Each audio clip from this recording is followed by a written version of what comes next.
What's going on, everybody? How's everybody doing today? I'm super excited to get with you guys because you know what time it is. It's Tuesday, and when it's Tuesday, it's Football Tuesday. no, it's Taco Tuesday, Dupree, and it's also the Sports Lounge podcast. And I'm excited to get with you guys today. We got a lot to talk about. We got a lot of content for you guys, a lot of stuff that is brewing, a lot of stuff that's happening, and I'm excited to share that with you guys all today. But let's kick off with our sponsors real quick. We got Caliber Graphics. Caliber Graphics, you can get all your polos, your hats, your banners, your signs, whatever you need. Go to Cali Bell Graphics there in Tulare in town. The Sports Lounge sent you. Next, you got the number one sports fan to get all your memorabilia. Right now, we got MLB in the playoffs. We got MBA preseason, but we also got football that is it's fully loaded, fully ready for the season. We're almost to the halfway point. Go get your stuff. I don't know if it's I'm not gonna say it, but I don't know what you claim or what team you got, but they got it all. They got it all for you guys. They got Hmm. jerseys, hats, just little knickknacks and paddywhacks. So go over there, tell them that the Sports Lounge sent you. Last but not least, powered by first ever the Mogul brand. We'll tell you more of what that is with the Diamond Collection, the Mogul brand, but you're going to be able to get 50% off of your stuff when you type in that promo code when that's ready. But coming soon is the Mogul brand has teamed up with the Sports Lounge podcast. But my co-host, one of my good friends, Mark, what's up, man? How you doing today? Pretty good, pretty good. Hey, I want to make this announcement real quick. So, not only do we have those three sponsors that we're very thankful for, but I haven't even had the chance to let my co-host know, but actually worked out something. But we also have Brian Martino Construction. He takes care of everything here locally in the Central Valley for any type of your remodel needs. All you got to do is hit Brian Martino at Brian Martino Construction at gmail.com. Hey, he'll make sure that you can take care of. Just let him know that the sports lounge sent you, and they'll take care of it. Yeah, So hey, but that's All something. right. Hey, working on that also. and my other good friend, the green they call him the Green Eye Goblin, Mr. Dupree Williams. How you doing, brother? I'm good. I'm good, man. Good to have you Team's guys winning on, man. there. I'm happy. Yeah. So what we're gonna do is we're gonna jump right into it, and what we want to first let's take some time to talk about what is this week 6? Looks like Yes. we're through week 6 as of Yep. today, and let's take a look at what game stood out for you guys. Let's start with Dupree. What game stood out for you, brother? For me, it's how you lose 47-9 with the Cowboys. Like, yes, I know you lost a lot of people defensively, but offensively, it shouldn't have been that bad losing that like that. The Lions did not have your way with you basically doing trick play after trick play after trick play to the point to where the refs weren't even gonna let it happen even anymore. But calling the calls they did, and he even threw into the sun halfway into the game. Like, what is going on? Yeah, I'm right there with you on that one, Dupree. I mean, I'm not going to get into it. I mean, because obviously we know injuries affect, but I get tired of hearing all these teams say, "Well, injuries affect us." Yes, injuries affect us. They happen to every single team. We know Dallas has lost a lot of key opponents. We know Green Bay lost some key opponents. The Niners are obviously playing, with a lot of injuries. Packers, Chargers, I mean, everyone around the league. At the end of the day, we are going to have a special guest next week. I'm going to make this announcement right now. That special guest is going to be a personal. He's an athletic trainer, but we're going to bring it up to him about like how to prevent these injuries, especially with playing on turf. See if there's a way like he can help. Like, is there training? I mean, because have you guys noticed how many knee injuries, ankles? I mean, there's so many leg injuries across the league that it's just getting ridiculous. Right. And and we've talked about it nonstop. They keep on putting turf because it's less to maintain. Yes, it is less to maintain, but you're also ending people's careers, or shortening them. But I'm not going to get into that. But hey, the one thing I want to say, the one game that stood out to me besides obviously that Dallas freaking tail whooping that they got handed to them. In all honesty, it was the Ravens and Commanders, man. Ravens started out 0-2 on the season. They've won 4 consecutive games. Jaden Daniels, I will say this: he's still my legitimate number 1 pick. He 269 yards passing with 2 TDs, which is pretty freaking impressive. I mean, to keep that streak going of 250 yards or more every game he's played so far. But Lamar Jackson, him and Derrick Henry, it just showed that the biggest problem that Washington had was they could not stop the run, because between those two, I mean, Baltimore only had 170. Well, they had a total of 176 yards rushing. Derrick Henry had 132. Lamar Jackson had 40. That means there was 2 other players that had a combined 4 yards. That's it. And plus Lamar almost went perfect with a 20 for 26 with the 323 yards passing. So to me, that was a big thing. Zay Flowers went off receiving. It's like he was hitting all his targets. He had 6 different receivers that he nailed. With some good passes. There was only 1 touchdown pass, but I mean, the big thing is, like I said, Lamar and Derrick showed up. Jaden, he showed up, but it just showed that they still struggle with running, because he was also the leading rusher with 22 yards. I mean, so they need to figure out what they need to do with Austin Eckler. I mean, they paid him all this money, and let's be honest, 9 carries for 21 yards. Nah, that's his longest rush, 6 yards. So that was a big issue. Yeah. Yes. I mean, that was my opinion. That's the big game that stood out to me. Yeah, so let me respond to both of those. Actually, those are really good ones. I watching a little bit of the Commanders game, and also watching how they played. Yeah, you're right. Commanders, one of the weaknesses that they pointed out was the fact that they couldn't stop the run.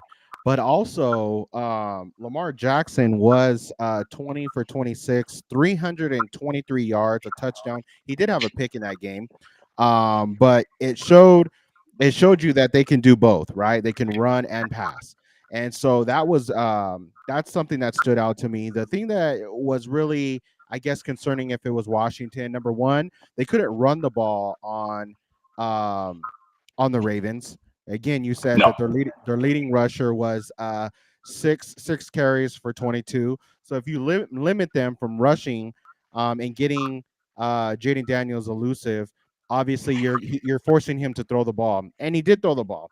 He threw the ball 24 for 35, and he had 269 yards with 2 touchdowns. That's not going to get it. That's not enough. That's going to get you past those big teams that are playoff teams. It's not going to get you past the Lions. It's not going to get you past Minnesota. It's not going to get you past Green Bay, Atlanta, New Orleans. Even in the East, even though I'm going to talk a little bit about the Cowboys, but it also is not going to get you past the Cowboys. It's not going to get you past Philadelphia if you're 24 for 35 and only scored 2 touchdowns. So right. There's going to have to be a lot of fine tuning. I expect them to do that this next week, which they have a bye week this next week with Carolina Panthers. So they'll be able to go out there and scrimmage and figure out what they need to do to fix everything. With the Cowboys, dude, that's the 3rd time they got their butt whooped. What's going on with Jerry Jones and the media? He's out there blasting everybody and going crazy in the media as well. Dude, go over there, give up your GM position, go over there, be an owner. Give a GM position to somebody who deserves it and who can actually get your squad to where it needs to be. You just got blown out for the 3rd time this season in Dallas. At home. At home. So if I'm not mistaken, they got blown out by the Ravens. They got blown out by the Saints, and now they got blown out by the Lions. That's crazy. So I'm going to hop in on that one. So they've given up a total of 176 points in 4 consecutive home games. That, ladies and gentlemen, is the most points given up by a home team in a 4-game span since 1972. I'm just like, yo, this is ridiculous. What did you all just like did you all forget that there's supposed to be a team playing that week? Or, I mean, what is it? But yeah, I mean, no, you know, 3 weeks. Yeah, I mean, because at home, so they've given up 44, they gave up 47, and then they gave up 28. Hey, they only gave up 28 against the Ravens. I mean, When the Ravens were trying to figure it out, and there was no Mark Andrews in that game. Right. Exactly. You know, but I mean, guys, they've hit 33 points is the most points which they had against the Browns on the road. But since then, they have not. They had 25 against the Ravens. But other than that, they're not even scoring 3 touchdowns. Ladies and gentlemen, in 4 out of the 6 games, they are not even scoring 3 touchdowns. They are averaging less than 20 points a game. Yeah. 70, what was it, $70 million contract for Dak Prescott? I mean, And he's throwing like he doesn't get any of that because he threw interceptions, he threw into the sun, he didn't run the ball at all. They couldn't run at all because Ezekiel Elliott didn't get a single yard. It seems like maybe like they said, wait. They said that they're saving Ezekiel Elliott until after the halfway point. You got saving him for what? You've lost 3 games. You have nobody to block him. Don't shoot the messenger. I'm just saying they're saying that they're keeping him healthy and keeping him up, and they're not going to give him that many reps until after the halfway point. But I think they're screwed after the halfway point. If they don't start playing football pretty soon here, they're going to lose their chances to even making the playoffs at this point. I think it's pretty much going to be Washington or Philly. If Philly can get their act together. And hey, I'm gonna say it right now. I got no problem saying it. Philly's struggling too. I mean, they barely beat the Browns, and this. Yeah, you know. And again, I know injuries are affecting a lot of teams, but that's no excuse. You should not be putting up. I mean, the Browns defense is like they're in the bottom tier this year. Last year, they were one of the top teams on defense. Yeah. Now, dude, you know. I want to say like 18th or 19th overall in defense in the league. Yeah. I mean, so in my personal opinion, you know, Browns, I mean, there was no reason why they should have only had 20 points against the Browns, but hey, you know, they've had a couple tough losses, you know, obviously losing that close one to the Falcons. They won the close one against the Saints, but they got blown out by Tampa. I mean, these next couple weeks, because the bad thing for them is they're going on a stretch now because, ladies and gentlemen, the Eagles have had their bye week already. Mm-hmm. I mean, that's tough. I mean, the good thing is you got the Giants, Bengals, Jags are your next 3 opponents. Yeah. And if you want to say the next 4, you got the Cowboys because the Cowboys ain't doing crap either. Right. You know, I will speak on behalf of my Philadelphia Eagles. Jalen Hurts threw 18 for 25 for 265 yards and 2 touchdowns. I think that they're not running the ball enough, especially in the first quarter. Saquon Barkley had 18 carries for only 47 yards, but AJ Brown and Devontae Smith both showed up like I expected them to. AJ Brown finished the game with 6 receptions, 116 yards and a touchdown. So it's not that their offense is not clicking. I think they're just not running the ball enough. And we still can't forget that they still got Brown still got players over there. Myles Garrett was actually playing really, really well in this game, getting after it against a strong O-line. And it's just coming down to play calling. I think the play calling is horrible right now. Trying to figure out how to play in these schemes, but it's going to be interesting to see what they do over the course of, like you said, the 3 to 4 games coming up. But let me give you mine. Mine is going to be the headline of today. It's going to be your Buffalo Bills and your New York Jets, fellas. I think that game. I think that was a really good game, and you know, after the firing of the head coach for the New York Jets, and then and then you know, basically have Aaron Rodgers out there, and they actually look decent. They did. They looked decent that whole entire game, and except, you know, I believe he threw a pick in that game that sealed the deal. So he was 23 for 35, 294 yards, 2 touchdowns, and an interception, which the interception came to seal the game at the end. And he's the Hail Mary king. You know, at the end of the second half, he threw that Hail Mary and they caught it for a touchdown, which is amazing. That was surprising with all those people on him. So if you look at the stats are very, very similar. You know, Brees Hall had 113 yards. Davis had 97 yards. Lazar had 114 with a touchdown.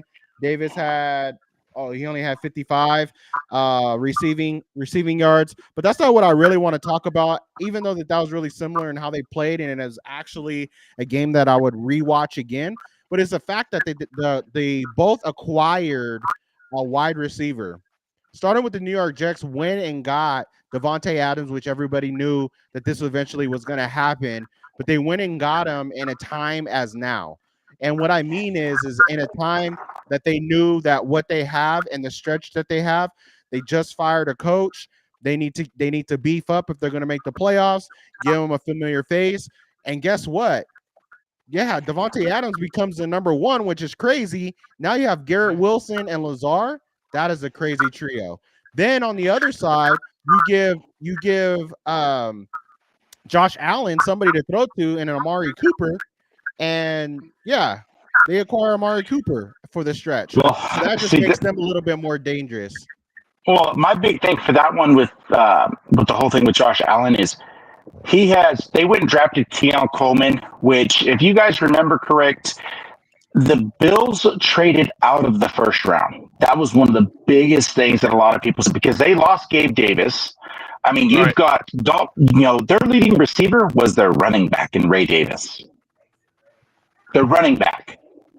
Yeah. Dalton Kincaid, not 6 catches, 51 yards, I mean, but not a lot of targets to the actual wide receivers. It basically was a lot of checkdowns to, honestly, there was a lot of tight end passes because he just doesn't have, Keon Clark hasn't proven himself yet. Khalil Shakur obviously is still trying to work his way. Dawson Nix is on the back end of his career anyway.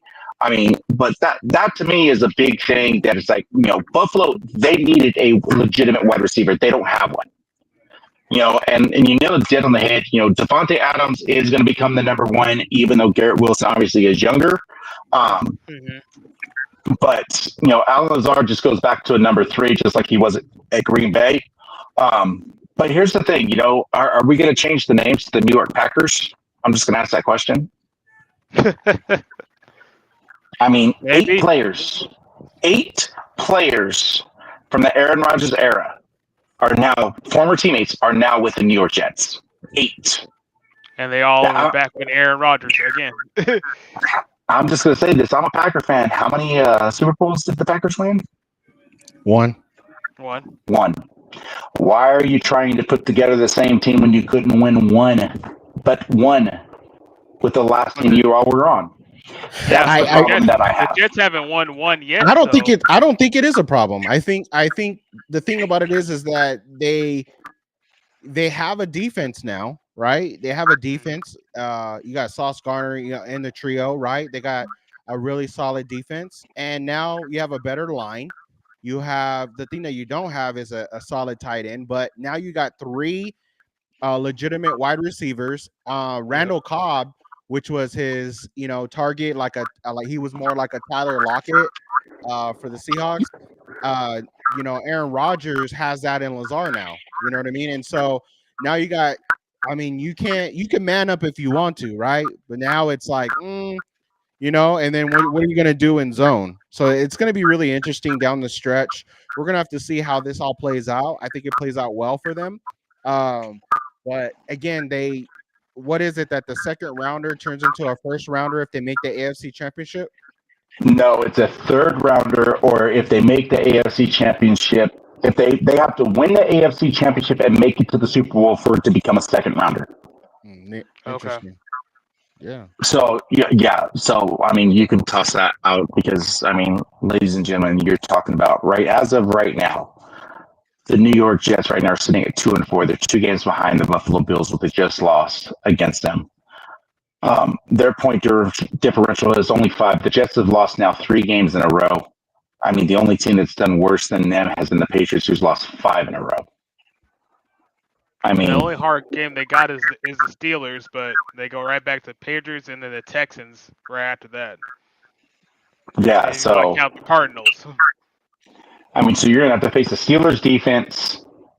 See what that offense can do with the versus the Steelers defense on Sunday Night Football. The Patriots, that should be an easy win. Even though I will give credit where credit due, Drake May made his first career start, managed to have 264 yards passing with 3 touchdowns and 2 interceptions.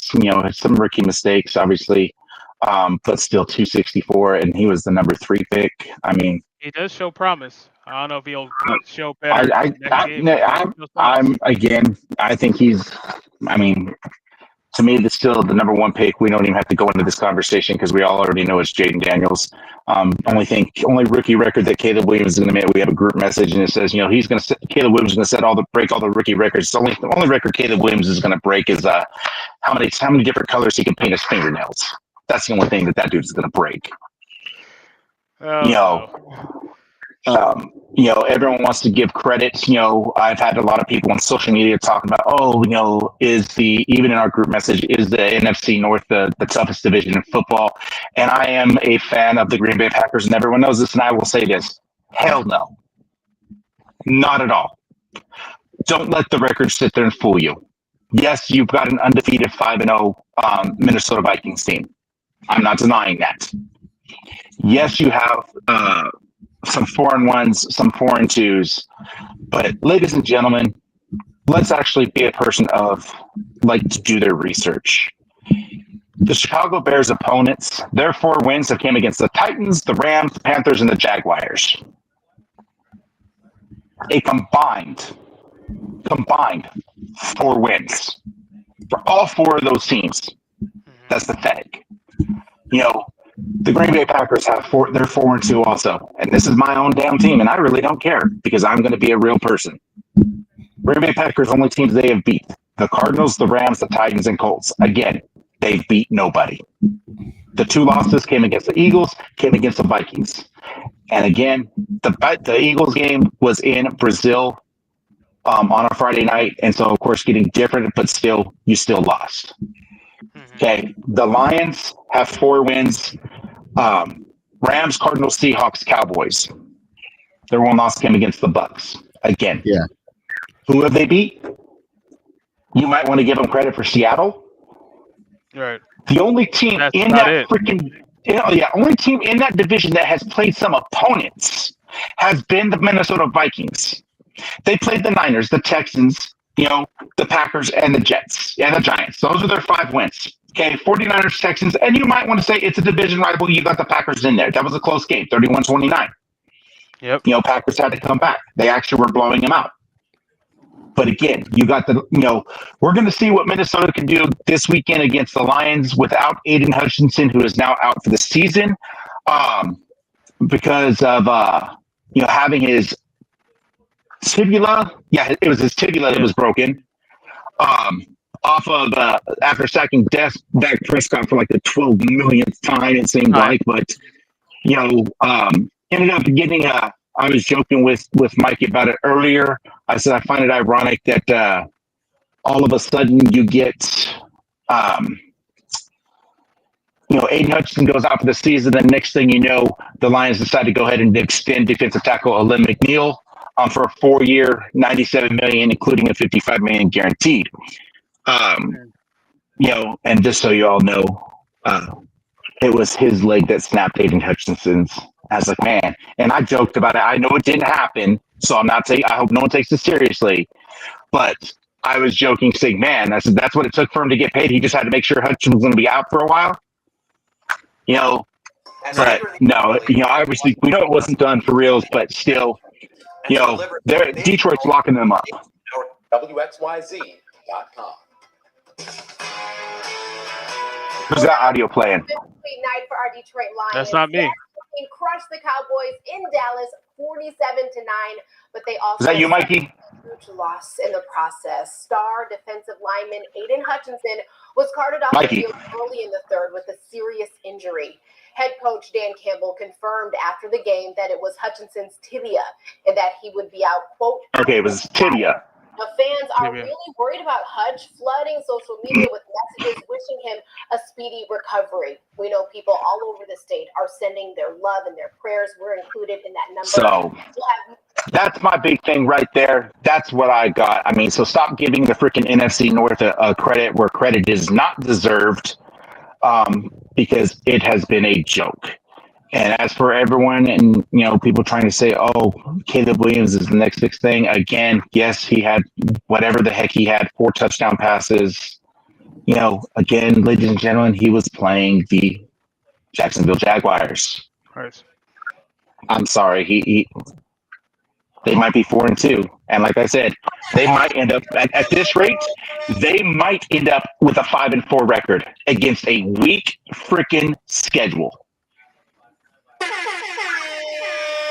Second half of the season, you're going to see, and that's why I'll stick to what I've got to say. Caleb Williams is the bust as a number 1 pick in this year's draft. The Browns should have been smart, or the Bears should have been smart and traded down, and took. I would have called Washington up and let Washington deal with Caleb Williams. But here nor there. Obviously, those GMs thought they saw something, but they need to pay attention to more college games. Because when you play against teams with no opponents or no competition, of course, you're going to look like a superstar. And oh, wait, that's right. Caleb Williams has done it once again against the defense that has no defense to throw for 4 touchdowns. But that's just what I got to say. Mikey's over there sharing screens. I don't know what the heck he's got going on. No, we're good. Okay. So, on to that, man. Let's get right into it. So, obviously, we've got big news in the NFL with a lot of trades that are going on. The Jets taking on Devontae Adams for the 3rd round with possibly the 2nd. Amari Cooper going from the Browns to the Bills. Cam Akers returns to the Vikings from the Texans. We've got extensions happening. The Packers went ahead and signed Brandon McManus at kicker because their kicker sucked. He couldn't hit water if he fell out of boats. Exactly. Yep. And then on top of that, one of the big announcements that I got across my screen, actually the owners voted to send the Super Bowl back to Atlanta. So the Super Bowl in 2028 is going to be located in Atlanta, where we know we will not see a rematch of the Patriots and the Rams. So that's going to be interesting. Right. Yeah, we'll see Kendrick Lamar instead of Cash Money Records. Yeah, exactly. But hey, let's go right into the what are you guys' rankings? Mikey, let's start with you. What do you got? What's your rankings? So I'm going to stick to my guns and what I had before. I got Minnesota at 1, Kansas City at 2, Houston at 3. I got seeing Detroit in the way that they played. I'm going to go with them number 4, but I still got Baltimore number 5, and they're going to be climbing the rankings. So I'm excited about them and what they're doing. Pretty soon you're going to see them probably climb to my number 1 or 2 spot pretty soon here. All right. What about you, Dupree? What do you got? I'm going with Vikings at number 1. I'm going to put I don't like them. KC, so I'll put KC at number 2 because they're still doing good, even though it's a rest playing for them all the time right now. We'll see what happens their next game if they'll finally get beat, but you got to play the refs and play them at the same time. So we'll see what happens. Third's going to be the Lions, even though they beat a team that still lost all their people. They're still looking good and they're showing their creativity when it comes to these plays, so you gotta watch out for them when it comes to what they're doing. Four, I'll give to Houston. They're still up there, still playing right.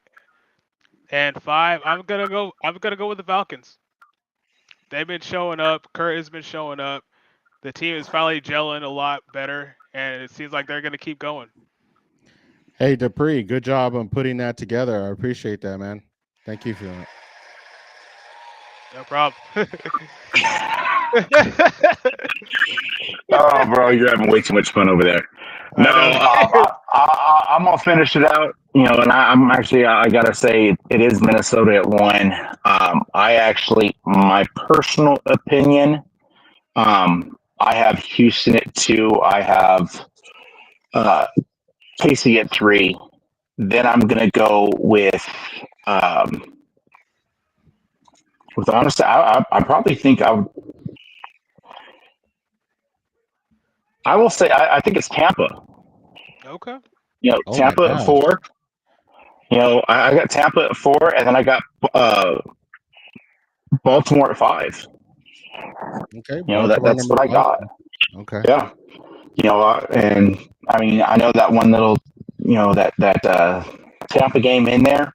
Yeah, they lost to the Falcons, and I know Dupree, you had them a little higher, but they beat the crap out of the Saints, which is a division rival.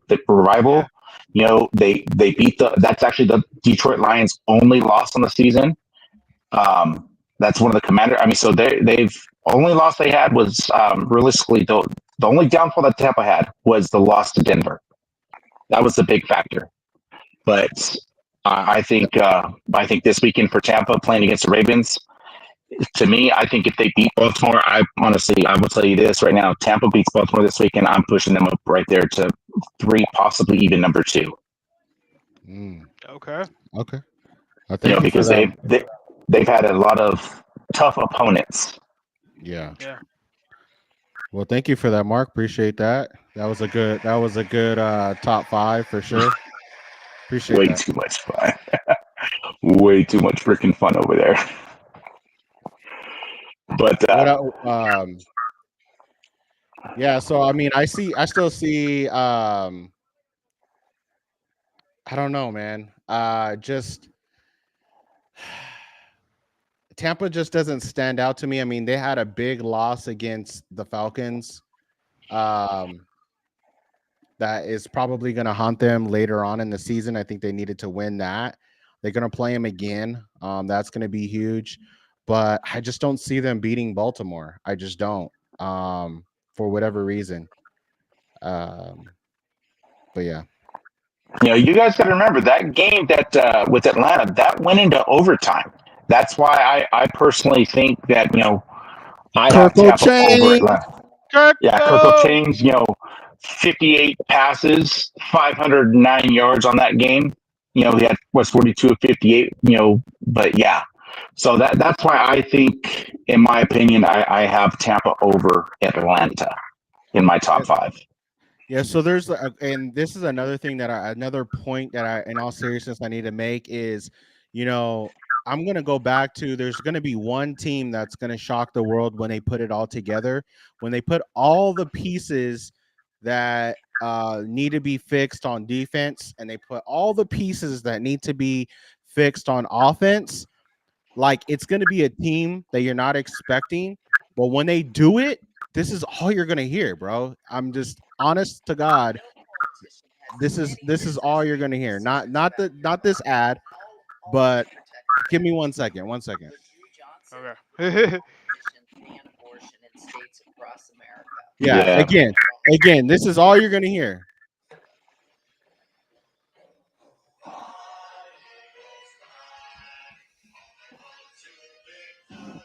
No.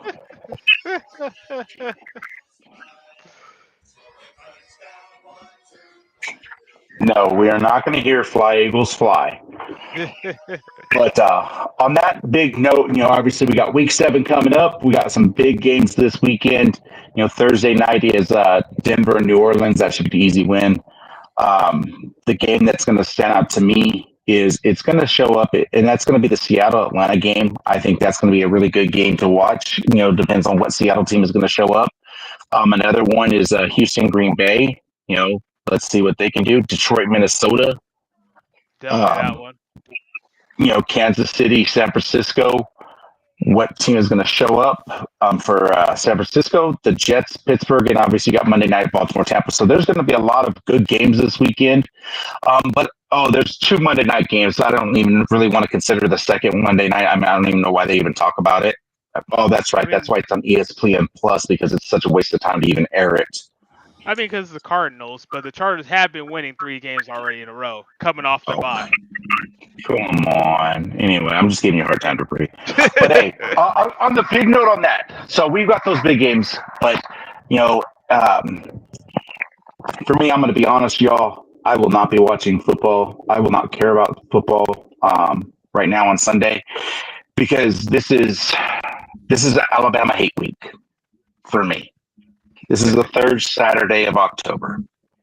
This right here is every year I look forward to it.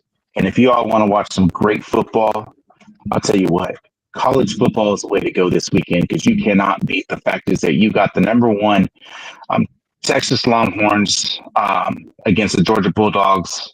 That's going to be a good game. And all I got to say is this. Screw the horns. There's only one orange team in freaking college football.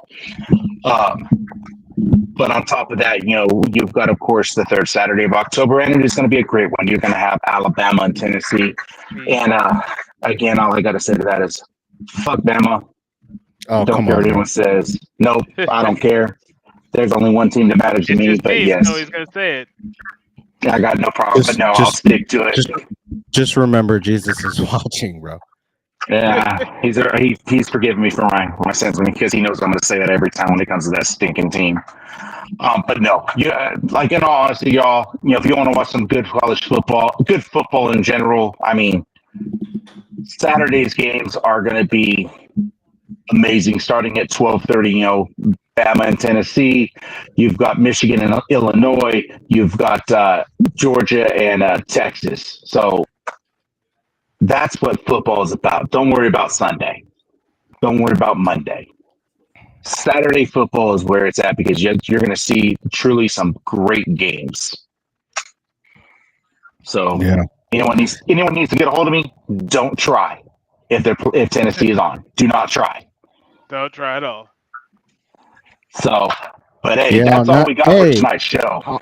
Hey, and everybody, on that note, I thank everybody for joining us again. Follow us, share. We're gonna start blowing this thing up out of the water here in the next few months, like we've been telling you guys. We're gonna get more content and stuff like that. Me and Mark's been talking off screen to beat this thing up.